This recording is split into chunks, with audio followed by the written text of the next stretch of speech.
Hello and welcome back to Umineko. When last we left off, we kicked off episode 3 and arrived on the island yet again.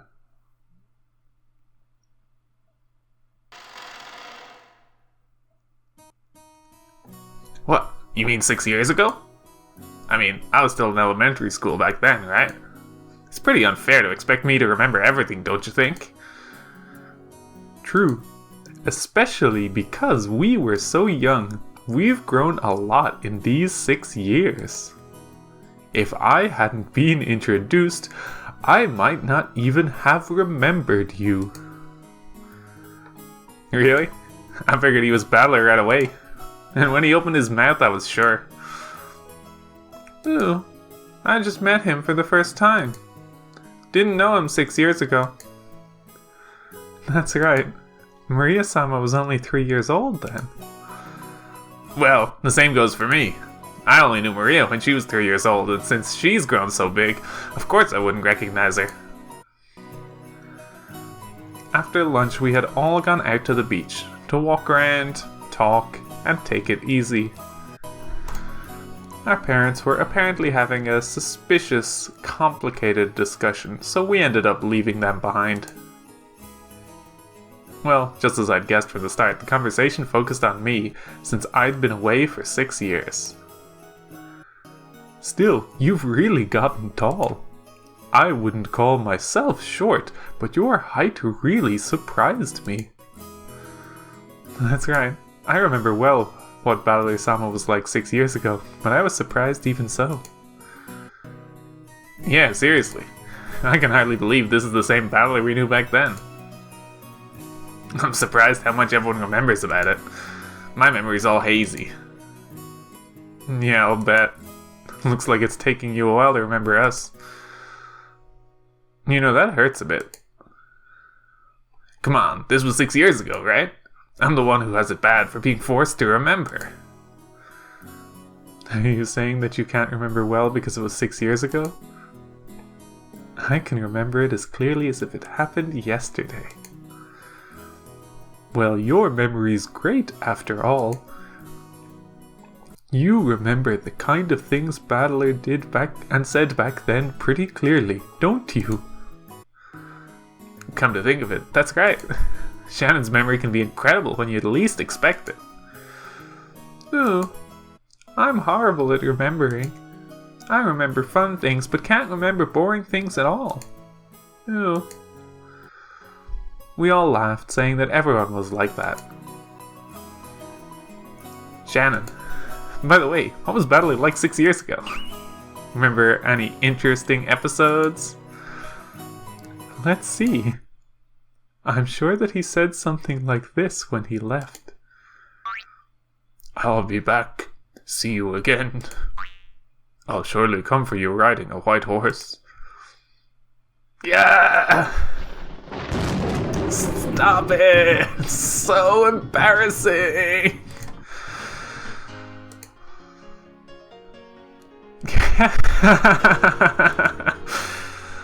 Sounds just like something you'd say. Yeah, I remember you always used to be full of those stupid lines, Battler.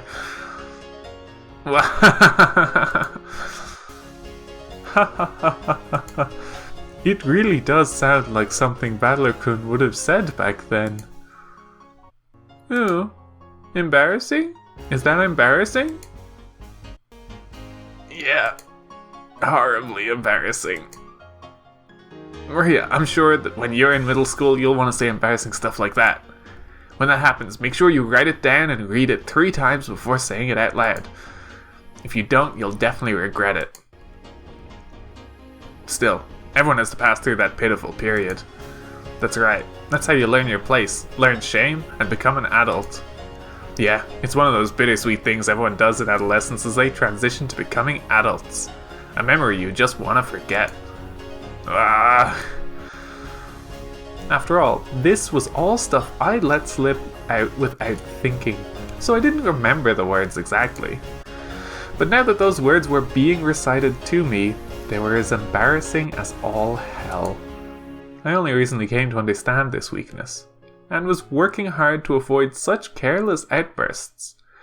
But I guess I was just born with the habit of speaking without thinking, and there's nothing I can do about it. Shannon, do you remember any other embarrassing stuff? Yes, well, I remember a few other things, but since it looks like the person in question wants to forget them, I think I'll refrain from saying any more. To be brutally honest, I don't remember this at all. Please, don't make me remember. Ooh, Shannon's bullying Battler? Ooh, you can't. You shouldn't bully people. Ha ha ha ha. She isn't really bullying him. Let's leave it at that, okay? But Shannon, you'll have to tell me all about it sometime Battler isn't around. It sounds pretty interesting. Yes, certainly. No, you can't! Shannon-chan!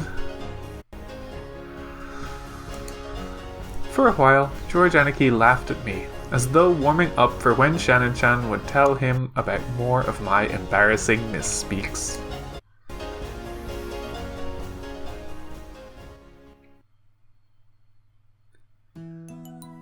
George looked like he was flirting with Shannon, but he seemed somewhat open and frank about it. He was always that way with his cousins, but he usually took on a reserved, gentlemanly attitude when he came in contact with the servants. When I thought about it, I got the feeling he was being a bit overly friendly, which seemed strange. Maria started scribbling in the sand with a stick, and George Aniki and Shannon-chan joined in. This left me and Jessica off to the side, so I asked her secretively. Hey, Jessica, is George Aniki, going out with Shannon-chan? Ooh? What the? How'd you guess? Battler, you've got a keener eye for people than I thought. Huh? What? I was just kidding, but they're actually going out? Shh! Your voice is too loud. It looks like they're keeping it secret for now, okay? It'd be better if nobody found out about it, especially Aunt Ava. I see. Love with a servant, huh? Yeah, but since when? I guess a lot can happen in 6 years. But yeah, Aniki's an amazing person, and Shannon-chan seems to be kind and brave. So they might make a pretty good match. Actually, 6 years ago, I remember taking notice of her just a little bit. I see. She really fits well with George Aniki. Nothing I can do about that. Goodbye, my fleeting first love of 6 years ago. Which means that the collection of embarrassing lines Shannon-chan had just held back on probably had something to do with that. I can't take it. How long have they been going out? That depends on what you call going out, but I think it's been at least a year. But if you count all the time they both had one-sided feelings, it'd probably be several years. Before I'd realized it, the two of them had separated themselves from the group and were walking down the beach, talking about something. They looked calm, and rather than a light relationship between two lovers, it looked like a more serious one, as though they were already engaged. 6 years ago, huh? That's a long time. What did those 6 years mean to me? I've just gotten taller. It was just a waste of time. 6 years I spent obstinately fighting with my dad. What about you, Battler? You got a girlfriend? I wonder.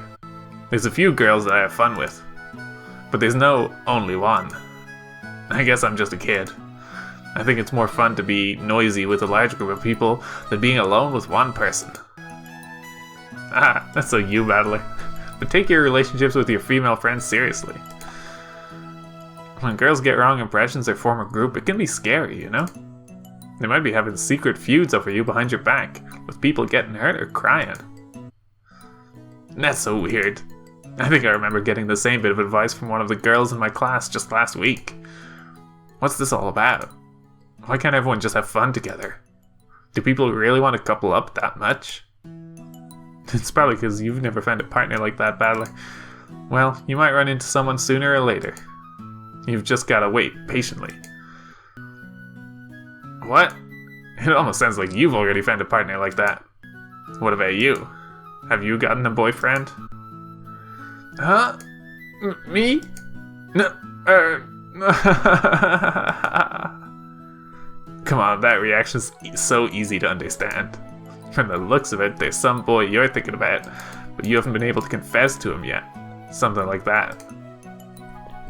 No, that's not, shut up. Who cares about that? If you're the one who brought up the subject, why are you yelling at me now? Women are creatures who always ask questions, and yet almost never answer them. What cruel creatures. Seriously. Well, I did try to confess once. Well, I struck out pretty badly. Did you get an I'm sorry? No, well, my feelings were seriously one-sided, and they didn't really know how to respond, I guess. It was like they didn't view me that way at all. Well, I can understand that. You talk like a man, after all. If you don't act a bit more graceful, you won't be able to catch a boy's interest. Is it really? Is the way I speak really that bad? Well, how you talk isn't everything. But when people like you, when people like you, who usually have a rough style of speech, suddenly start working hard to talk more normally, well, there are guys out there whose heart will skip a beat when they see how determined you are.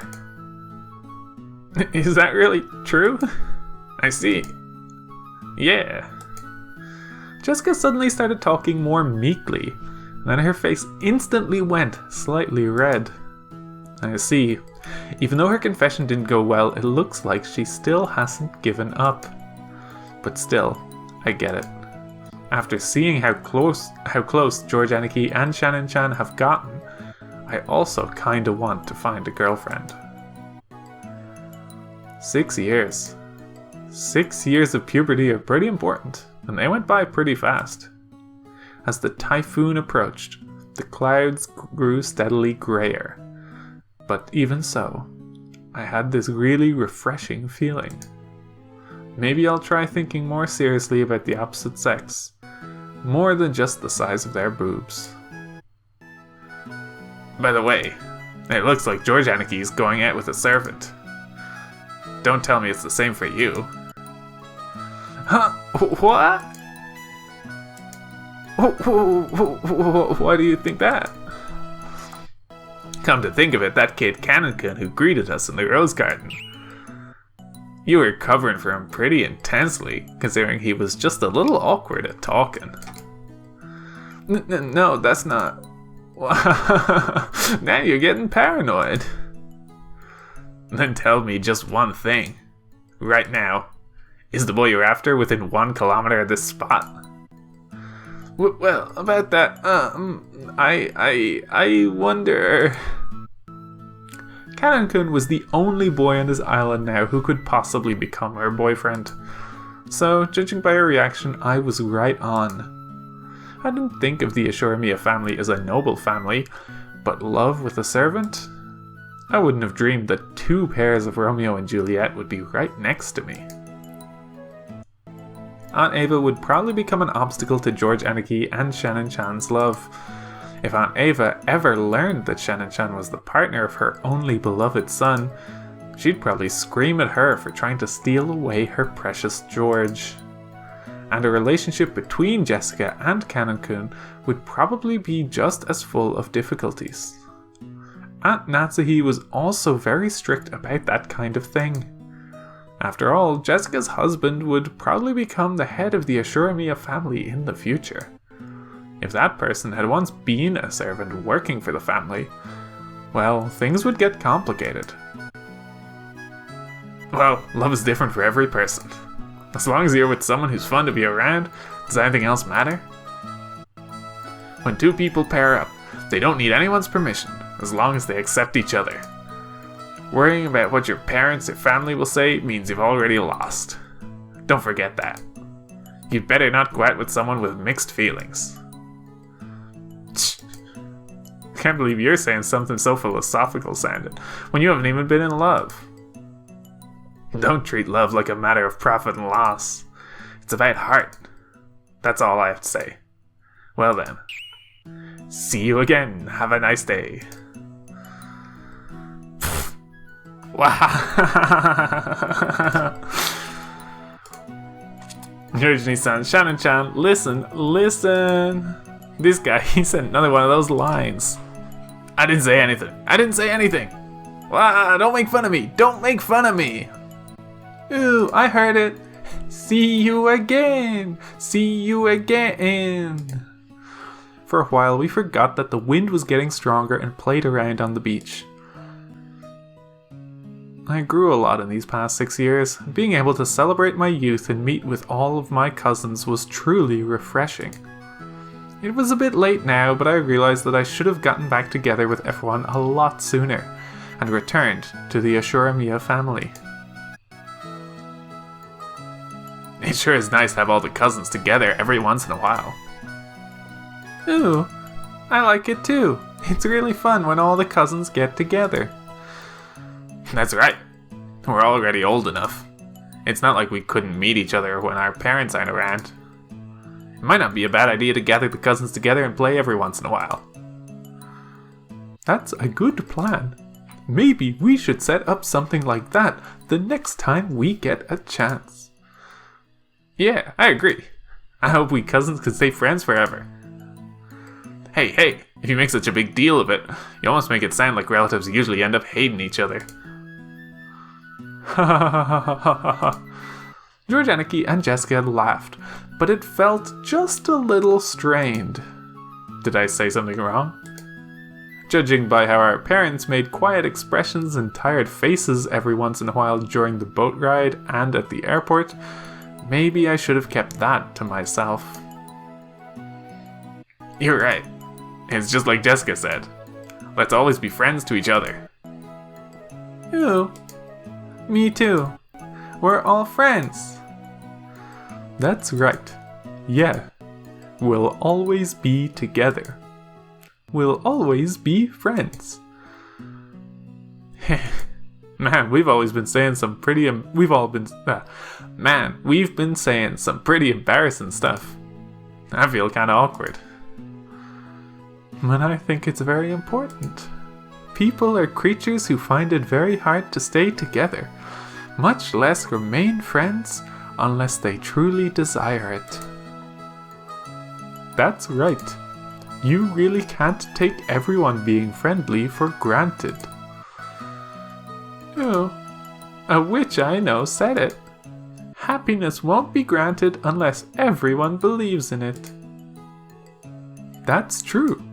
Maybe some magic exists in the power of belief. If we all believe in that, I'm sure it will bring us happiness. Alright. Well, if we're doing embarrassing stuff already, let's all swear to believe in this together. Okay? That we'll all always be friendly. That we'll always be happy.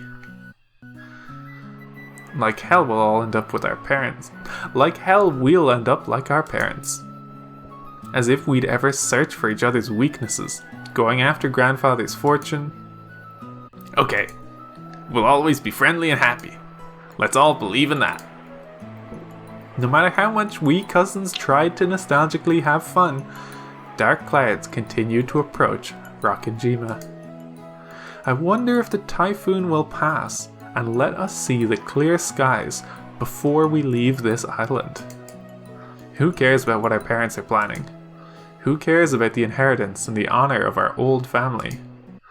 As youthful as we were renewing our old friendship. And we all believed together that we could find happiness. That's why I want this pair of days to end without anything weird happening. In peace and happiness and calmly, "No, I don't just want them to end. Please, let them end." Let them end?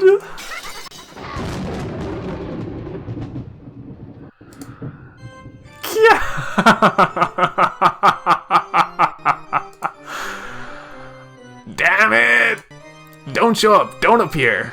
Damn it, damn it, damn it! Sorry to keep you waiting. I've finally prepared a new game. Come, let us begin this tale of tragedy. Come to me, winds, rain, typhoon. Cut this island off from the real world. Throw Rokkenjima into another realm, into the spirit world, into a world of fantasy.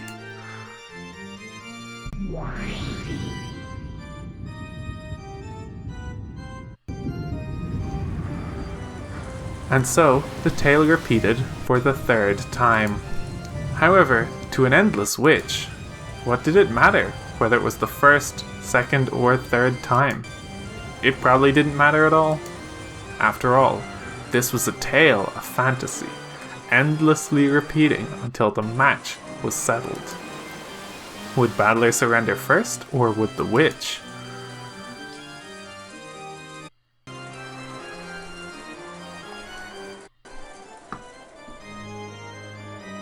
Then the sky grew dark and cloudy, and the rain and wind were summoned together and became a typhoon. Maria could be seen in the rose garden, paying no mind to the rain that had started falling, going around in circles, searching for that single rose that should have been marked. Not here, not here, my rose that we marked isn't here. Ooh. Ooh. Maria definitely remembered it. That rose had been in the flower bed right here, and yet it wasn't anymore. She didn't know what to do with her irritation at not being able to find something that should have been there. And, moaning bitterly, she couldn't help but keep going back and forth in circles around the same spot. She was acting almost as though she'd be able to see it if she looked at a different angle. But even though she did that, there was no way to find something that wasn't there.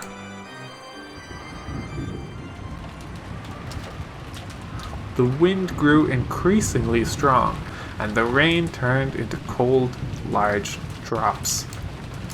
There was no way even Maria would fail to notice this. However, if she couldn't find her rose here, it would surely disappear forever. Maria believed that. That feeling spurred her to keep searching for a rose that she had no chance of finding. Just then, the cold drops of rain tormenting Maria were suddenly blocked. Who? Maria raised her head. When she did, she saw an umbrella there, protecting her from the rain. And the one holding out that umbrella was the witch she admired, Beatrice. Beatrice! What are you doing so frantically in the middle of all this rain? You could catch a cold like this. Even witches have to care for their own health. I can't find my rose. Ooh. No matter how many times I search, even though it should have been here, I can't find it. Maria told Beatrice about how there had been a slightly unhealthy, pitiful rose, and that she was sure they had marked it. Ho ho, so you can't find it. If you are a witch's apprentice, you should use magic to search for the rose. I believe that searching with just your eyes won't be nearly enough. No, I can't find it. I did my best and tried to search with magic, but I can't find it. I think practicing your magic is a very good thing, but it might be a little too much for you with all this wind and rain. Allow me to lend you some special power. Concern for one's disciples is also one of a teacher's duties. Thank you, Beatrice. Maria's face, which had been full of sadness until just now, split open into a grin. Maria knew. She knew that there was nothing Beatrice's magic couldn't do. So she was sure that Beatrice would be able to find the rose easily, even though Maria couldn't. Beatrice closed her eyes lightly, acting as though she was listening for something in all this wind and rain. Then she heard it, opened her eyes, and spoke. All things in this world are transitory. Too bad, Maria. It seems your rose couldn't withstand all of this wind and rain. Oh, then my rose... It was uprooted by the wind and is no longer of this world. Oh. What Beatrice had said was quite reasonable. There was nothing odd about the flower being broken off at the stem in this strong wind. However, Maria couldn't accept this, and bitterly gave a low-pitched moan. No. Oh? No, no, no. It's my rose. My rose won't come back? No. I'll bring it back to life with my magic. Beatrice, teach me how to revive a rose with magic. Ha! It's much too early for an apprentice like you to learn the hidden art of endless magic. Know your place. Whoa. Maria wiped the tears from her eyes, full of her regret.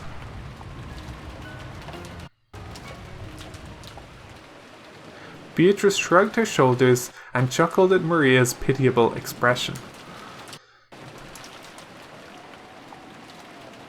Very well. I will lend you my power, the hidden art that can revive a rose. Really? Indeed. Well then, concentrate the power of your heart. Close your eyes, forget the rain, forget the wind, and search for the soul of the wandering rose with the eyes of your heart.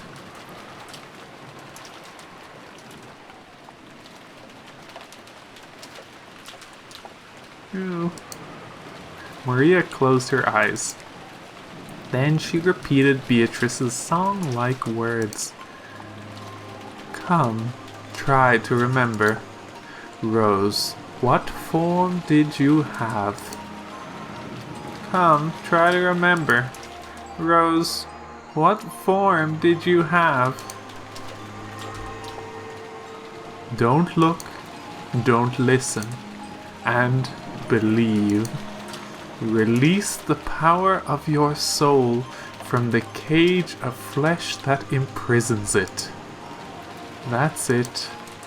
Good. Around Maria, who was concentrating her power, her eyes tightly shut, small golden butterflies began to dance. Was this the manifestation of the magical power Maria held? Lost soul of the rose, gather into one and remember your form. Come, gather, remember. The glitter of the gold butterflies began to strengthen, and their numbers increased. Then, Beatrice raised a finger up to the skies, and they began to gather at the tip of that finger.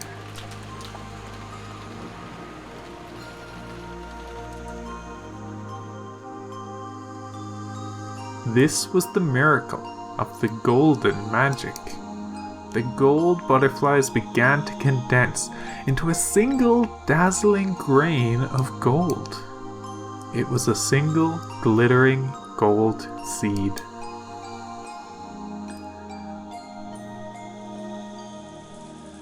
It rode on the tip of Beatrice's finger, budded into a golden sprout, and opened into a golden leaf.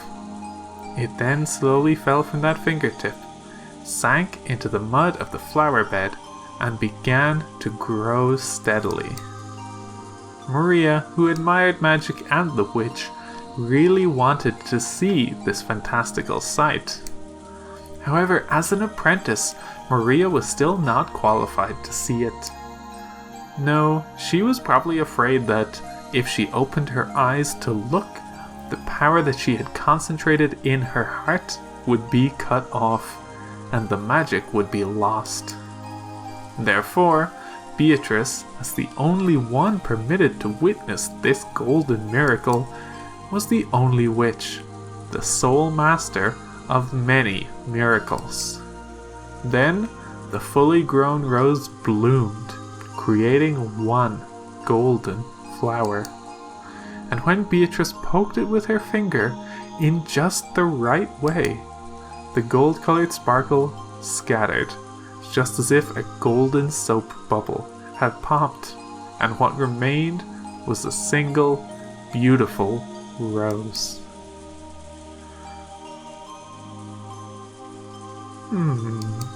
It looks like you've remembered a splendid rose. However, if we just leave it mixed in with these other roses, you won't be able to tell it apart. Shall I perform one last service? Beatrice, for the sake of her cute apprentice, who was moaning even more now in concentration, decided to use one more bit of magic.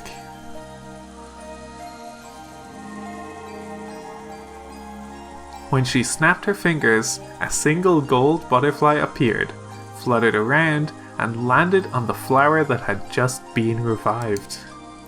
Then it suddenly burst open and disappeared, becoming golden lace, and marking the rose.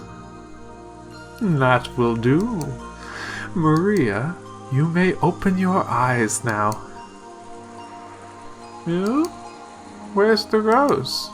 It's not here. Not here. Not over there.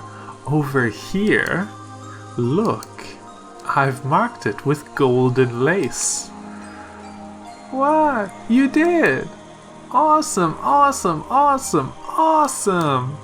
Thank you, Beato. Thank you, Beato. I want to become a witch, quickly. A great witch like you. And you can. Long ago, I too wished for that innocently, just as you do, and I have attained that level. Maria was ecstatic over the revived rose, clapping her hands and jumping around in joy. Watching that, Beatrice also smiled, looking fairly pleased.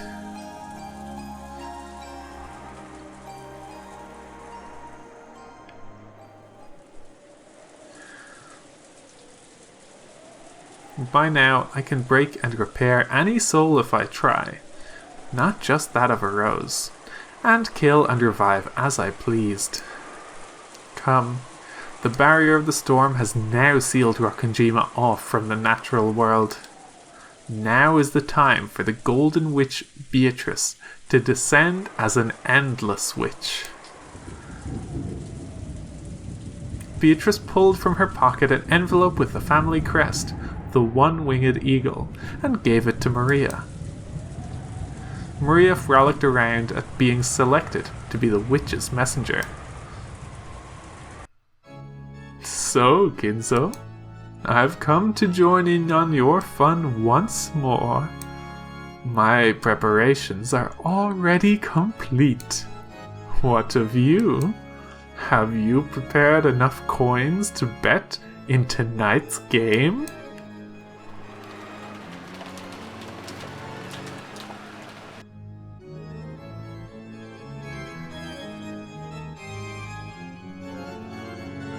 Of course, I'm fully prepared, Beatrice.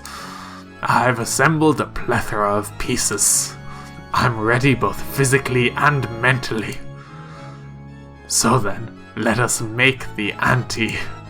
All that you have given should be returned to you in the end. Come, take it. Kinzo flung the window of his study open wide and took off the valuable golden ring that had been on his finger, and threw it into the darkness of the raging wind and rain. That ring was struck by lightning, and after twinkling gold for an instant, disappeared. Kinzo watched it go, grinning broadly and fearlessly. I don't think I'll lose. You are mine. Forever.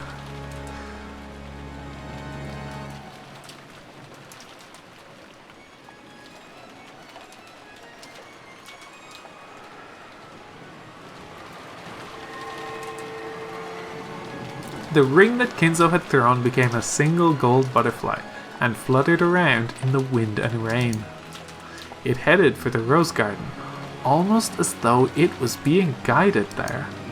It then found the figure of the golden witch and fluttered down.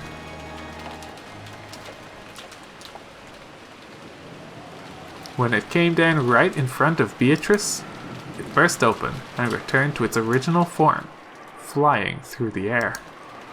The way it was going, you would have expected it to fall into a puddle, but it stopped suddenly in mid-air, almost as if some transparent person had caught it. Apparently, even Beatrice hadn't expected this. However, she realized what? No, who it was, and grinned broadly at it.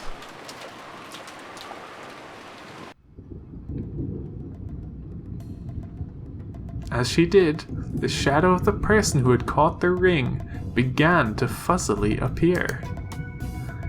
It was the figure of a young man wearing a butler's uniform embroidered with the one-winged eagle crest. There was no man like this among the servants of the Ashuramiya family. Even so, Beatrice laughed as though it was someone she remembered fondly. Ronove, is it? It's been quite some time. It seems you remembered me. You were always a man who took loyalty seriously. It has been quite some time since your last correspondence. Not for a single day have I, Ronove, forgotten that I serve you, milady. I was more afraid that you had forgotten about me. After all, you can be quite forgetful. I see, yes, I certainly am forgetful. I'd forgotten even your sarcasm until I heard it again. Milady, take this. With an exaggerated yet elegant gesture, he bowed respectfully and held out to Beatrice the head's ring that he'd just caught. It is the Ashuramiya family head's ring, returned to you from Ashuramiya Kinzo. It is now once again in the possession of its master. Indeed, this is Kinzo announcing the start of the game. Of course I'll accept it. So, how shall we play tonight? Shall I prepare the roulette immediately? Or shall I prepare some black tea first? I can't decide which, but first I need you to greet someone. I'm sure that guy's got his mouth hanging open and can't shut it. Right, battler? Greetings. Allow me to introduce myself. I am called Ronove, and I serve at the side of Milady Beatrice. It is truly a pleasure to meet you. See? His mouth's hanging open and he can't shut it, right? And we have a new character. And a new character profile. Inserted to the magic section. Ronove, one of the 72 great demons, works for a master in exchange for various forms of compensation. He currently has a contract with Beatrice as her butler, brackets, head furniture. He's become proficient at housekeeping after serving in many households, so his ability as a butler is very high. In the high society of witches, employing him has become a kind of status symbol. Furthermore, the cookies he bakes are superb, and witches will often form a line demanding them. He must possess tremendous magical power, but since he always stays out of the spotlight to further boost his master's reputation, his combat capabilities are unknown. Yeah, no shit, another incomprehensible guy just showed up. First, I grumble at goat-headed people doing the bomb dance, and then goat-heads start showing up in swarms. Since then, not only have those 7-ass Nissans appeared, but now there's even a butler? It doesn't make sense, cut it out! By the way, Battler, did you notice? Did you realize that meeting him is a true devil's proof? A devil's proof? What do you mean? He may not look like it, but this guy's one of the 72. A genuine demon. In other words, I've brought a demon right in front of you, which truly proves that they exist.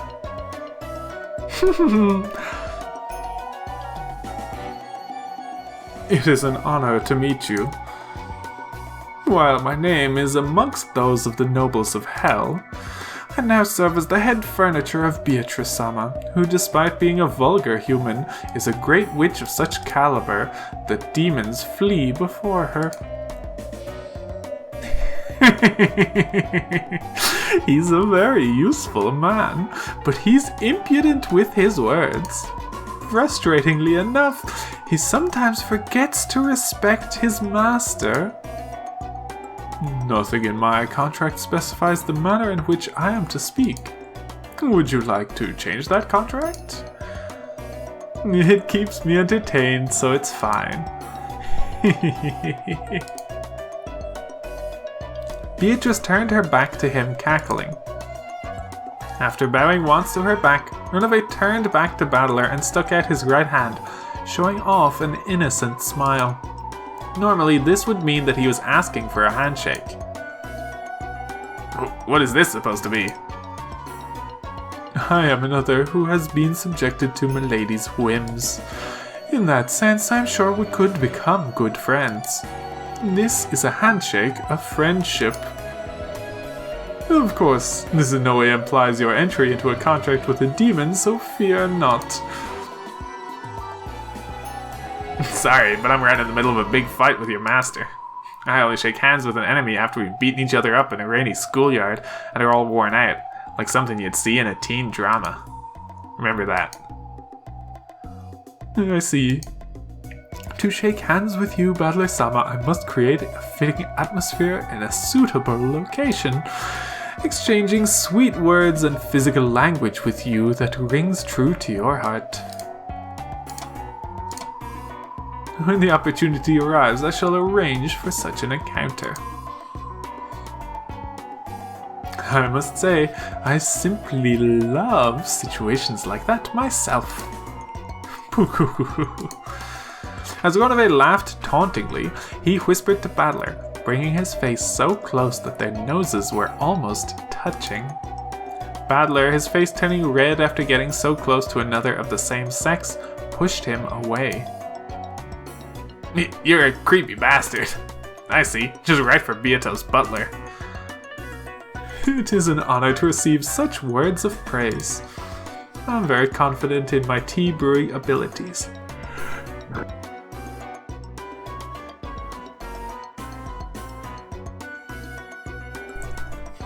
So please look forward to tea time. Baking cookies is one of my hobbies, so please feel free to request any snacks you may desire. Just what I'd expect from a pair of the same gender. You've started getting along well right off the bat. I'm jealous. My. I apologize for making you jealous, milady. I shall not sneakily snatch your guest away from you. Well then, I will leave for now to retake my post as head furniture and greet my subordinates. Please forgive my short absence.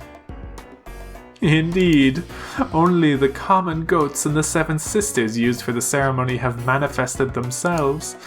You will be able to finish greeting them in no time. Oh? Those lively 7 sisters are here? I wonder if those naughty girls have grown a little more graceful. If that's graceful, I'll have to doubt the definition of the word graceful. Is that so? Then I suppose you've already had the opportunity to play with those sisters. Judging by your expression, it would seem they're just as naughty as always. Even though I am always telling them to act more fitting as servants of Beatrice-sama. What troublesome kids. If that's your problem, don't worry. They actually act perfectly fitting for their master.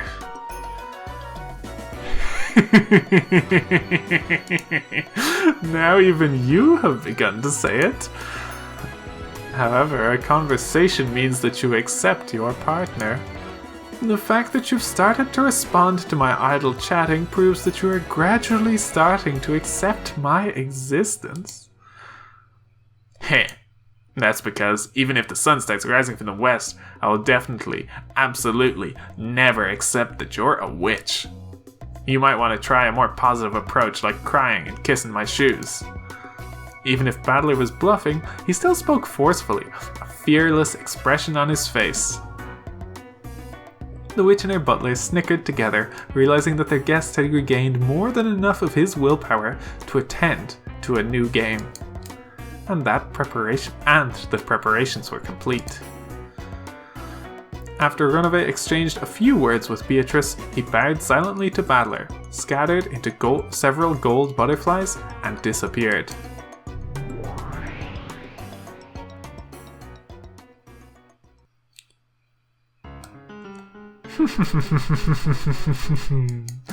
It is truly pleasing to have such a boisterous atmosphere. How boring were the days when I was trapped alone on this island, unable to regain my power and lacking anyone to talk to. I get how that unpleasant guy is really fitting as your butler. But tell me, why has that butler only appeared now? You said something about how only the goats and the Nichans of the 7 stakes had manifested themselves. What did that mean? Indeed. You still resist, but I am a fully fledged witch. I am in contact with several non-human entities in the spirit world. I'll bet. No sane people would hang out with you. First some goat monsters, then those ass Nichans, and this time as demon butlers shown up. I hate to think about it, but the way things are going, I wouldn't be surprised if even more weird people appeared. Among the furniture that work in my great golden mansion, how many demons do you think want to come over and play? They will keep coming. Many of them will appear. When the door to the Golden Land is opened, I will call back all of my furniture and build my new castle here on Rokkenjima. Then I plan to invite all of my old friends, and we will drink and dance together for 3 days and 3 nights. Of course, I also plan to invite Kinzo's family, you see. You too, if you wish.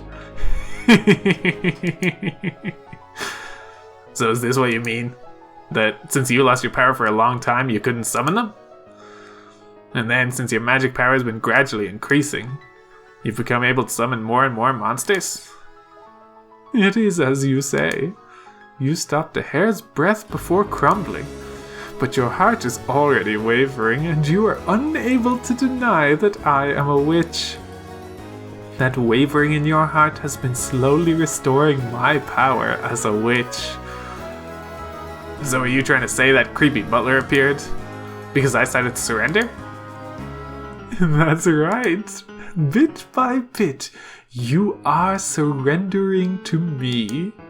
Isn't all that humiliation you suffered in the last game a result of you submitting to me so deeply? Wasn't it great when you had to sacrifice your back for the sake of my feet?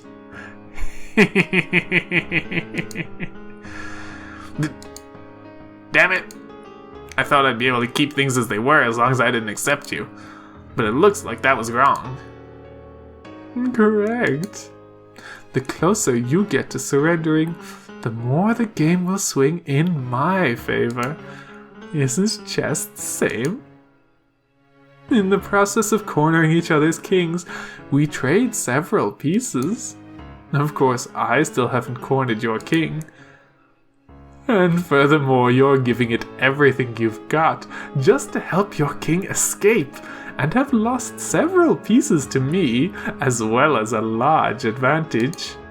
It is only natural that further developments will tend to turn in my favor. Damn!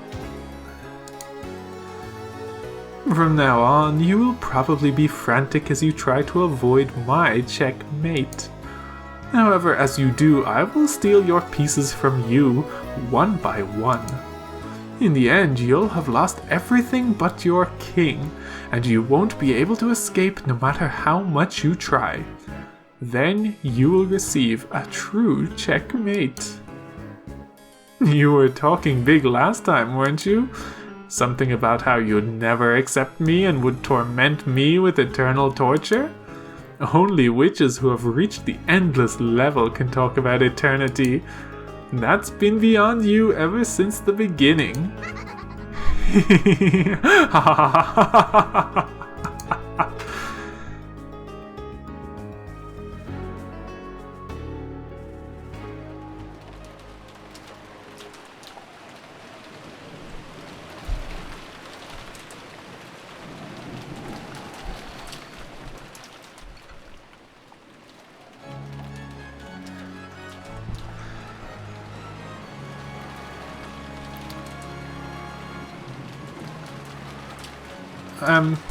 I think that's a mistake that says Maria. I'm gonna read this as Beatrice. Ginzo-sama has already publicly displayed the location of the hidden gold within the epitaph under my portrait. The rules apply equally to all who can read the epitaph. Oh, no, this is Maria, sorry, because she's reading the letter. If you discover the gold, I shall return everything to you. Tonight I ask that you enjoy your battle of wits with Kinzo-sama to the fullest. I sincerely pray that this night will be both intellectual and elegant.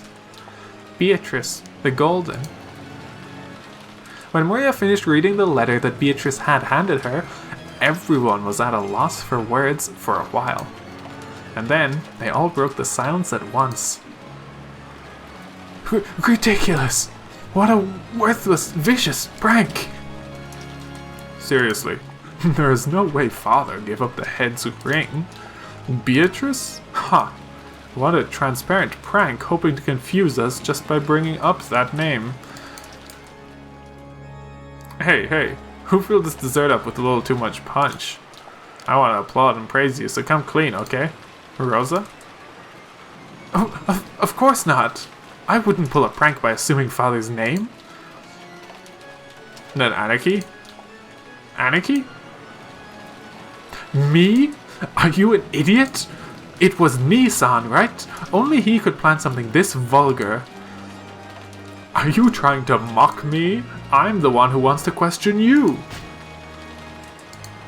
Who is behind this ill-natured prank? Kress beat the table and stared at everyone. Since that included the children too, he scared most of them. A letter from a mysterious person who claims to have been given full rights to Father's assets. Considering that the whole point of this family conference is the discussion of that subject, I think it's too hasty to call this a mere prank. We can't be sure. Maybe it really is one of Father's shady pranks. He might have planned something he might have planned this to shock us a bit, since we've been discussing the distribution of his inheritance without him. If Dad was the one who planned this, then we can't take what Maria-chan just read aloud as a joke, right? That's right. If you interpret the contents literally, then this is a test from Father. The epitaph of the witch has been displayed in the hall for quite some time now, so that any one of us could solve it. There was plenty of notice. That means he was saying that the first person to solve it would be handed the inheritance along with all of his wealth, right? See? My magic granted your wish. Nothing so foolish could possibly be the case. It is an unshakable fact that my husband is the successor to the Higurashi family headship. Well, doesn't this letter shake that? This is a message from the person who is given full rights to all of Father's wealth. Nisan's right to become the head has returned to a blank slate. The person who solves the riddle, the person who finds Beatrice's gold, will become the next head of the Higurashi family. Ridiculous. Do you think we can trust the meaningless words in that letter? That the seal was the real thing? There's no way we could trust that. Then let's try go and ask Father directly. At this point, you can't get away with saying he's grumpy or feeling bad, right? The sealed wax clearly shows that this was from Father's representative. If you doubt that, then show some proof, Nisan. Show that this letter does not contain Father's will. Very well. It is just as you say. It no longer matters whether Father's in a good mood or not. Let us go up and ask him directly. Let's do it. We'll ask Dad directly. Dad is Dad, so why would he act in such a roundabout way? Then again, I guess that would be like him. I wonder if we really should continue this discussion on the assumption that this letter came from Father. Stupid Rosa! Isn't it obviously from Father? That letter is Father's. Isn't it obvious that he's giving the four of us an even chance to become the successor? Die, you brainless idiot! Rosa really is dumb. If only she'd just give up and die. I'm sorry. That's right. I'm sorry. In the beginning, the adults had all doubted the credibility of the letter. But after realizing that this was a once-in-a-lifetime chance in the inheritance struggle for the three younger siblings, Ava changed her position, claiming that the letter was authentic. Rudolph and Rosa caught on and agreed. Outrageous! How can adults like you take such a worthless prank this seriously? I don't need to be Father to understand his contempt. Whoa. Natsuhi-san, all we've got to do is ask Father and we're done, right? Won't everything be fine if Father just tells us that he doesn't know about any letter? Nisan, take responsibility and just get him to say that he doesn't know about the letter.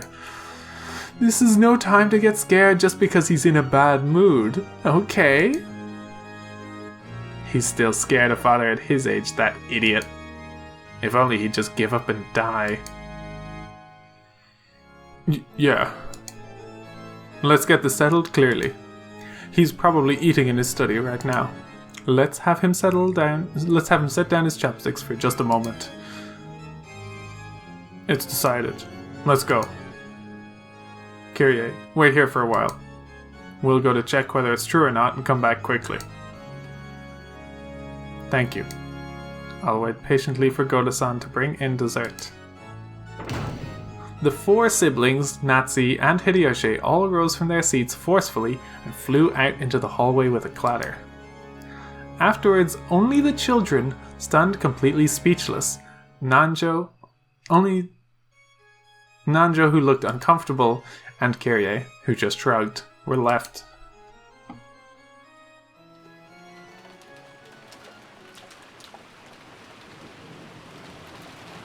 In the middle of all this was Maria, who looked a little scared at the adult's sudden change. However, judging from her appearance, she didn't look like she realized the full meaning of what she'd just read. What in the world was that all about? I don't get it. They're all bastards. Do they really want the inheritance that much? Everyone, this is our parents' problem. It has nothing to do with us. So you mustn't worry about it. Even if you say that, they were so blatant about it. I can't believe them. Showing off their greed like that. Ew. Everyone has to believe together that we'll be happy. Ew, ew. That's right. We all did promise. Come on, Battler-kun, Jessica-chan, you too. Ha. I feel horrible. We couldn't accept it at all, but we laid down our arms for the time being. We'd been vaguely aware of how filthy this family conference was going to be. However, after that 6-year blank, I couldn't help being shocked. When he saw that the children were completely dejected, Dr. Nanjo cleared his throat uncomfortably. It's an adult matter. It has nothing to do with all of you young people. Let us forget about it. I would if I could. I know it's hard, but forget it for now. All of your parents are fighting frantically to make your futures just a little brighter. Please, don't look at your injured parents with those cold eyes when they come back. No matter how much you ask us, Kirie-san, that'll be tough. If we could be happy with an explanation like that, we wouldn't be kids. Ooh, everyone be happy! Can't get dark! Believe! If everyone doesn't believe we can be happy, that happiness will go away. Everyone has to believe. Ew, ew, ew. I like the sound of that. I'll believe too. I'll believe we can find happiness. Ooh, Aunt Kyrie, thank you. Battler and Jessica, you believe too. Beatrice is also always saying that magic won't have any power if you don't believe. Ew. Kirie-san rose from her seat quietly, went over to Maria and crouched down so that their eyes met. Ew? Aunt Kyrie believed. Now Battler and Jessica have to believe. Those two are strong. They'll feel better soon, and then they'll believe. Yeah. More importantly, I want you to tell me something. When Kyrie said that, Jessica, Georgianiki, Dr. Nanjo, and I all listened closely. It looked like our parents were so concerned with the inheritance problem that grandfather filled their minds. But we wanted to ask Maria about something simpler. You? What? Who gave you that letter? Beatrice. The witch drawn in that portrait? Who?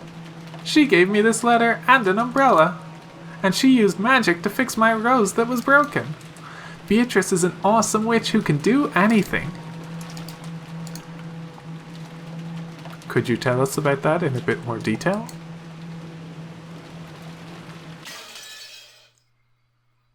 And that's it for this section. A long one, but we're getting into the thick of the game a lot quicker for this episode. But that's all for this one. When we come back, we're gonna, I believe, dig into Beatrice stuff a little bit for this episode. As we ramp up to midnight on the first night. But until then, thank you for watching. See you next time.